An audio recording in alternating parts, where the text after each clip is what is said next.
पंजाब में कोई 12 के करीब हैं इस वक्त एमपीएस जो खफा हैं, खुश नहीं है, उनकी तसल्ली नहीं है इमरान खान के ऊपर या उस तरीक़ाकार के ऊपर जिसमें असम्बलियाँ तोड़ने की बात हो रही है। वो उस पर कंफर्टेबल नहीं है, ऑन बोर्ड नहीं है उस पूरे प्रोसेस के ऊपर। उसकी क्या वजूहत हैं, इख्तलाफ राय की वजूहत क्या हैं? देखिए नदीम साहब, सबसे पहली वजह तो ये है कि परवेज़ इलाही साहब उस तरह से हमारी तवक्कुआत पे पूरा नहीं उतर सके जिस तरह से उन्होंने हमारे साथ कमिटमेंट्स की थी।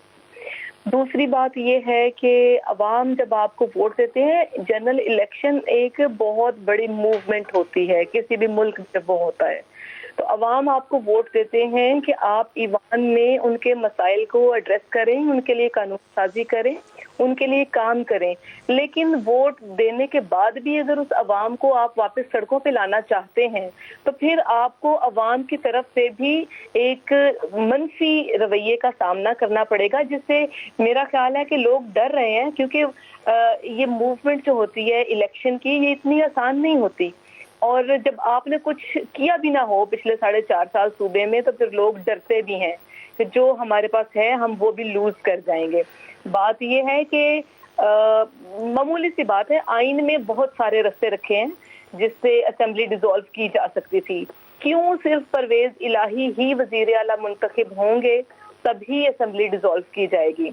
हमें मतलब इस ब्रीफों की बात जो अब हो रही है, मैंने कुछ रोज पहले भी कहा था कि परवेज साहब एक बार स्पीकर पंजाब असेंबली थे जो पाकिस्तान तहरीक इंसाफ के वोटों से बने।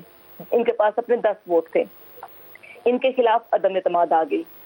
जब इनको सीएम बनाया, एक बाकायदा जंग लड़के बनाया, आपने देखा होगा उस वक्त असेंबली की क्या सूरत हाल थी। मैं सबसे आगे हरावल दस्ते में लड़ने वालों में से थी।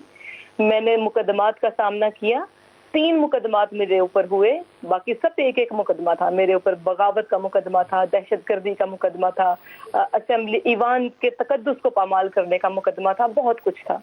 एनीवेज, बात यह है कि हमने बहुत मेहनत की, हर तरह से इनको सपोर्ट किया, इनको सीएम हमने बनाया। जो हमारी कमिटमेंट थी हमने वो पूरी की, लेकिन जो हमारे साथ रवैया रवा रखा गया पिछले 6 महीने, वो भी किसी से ढका छुपा हुआ नहीं है।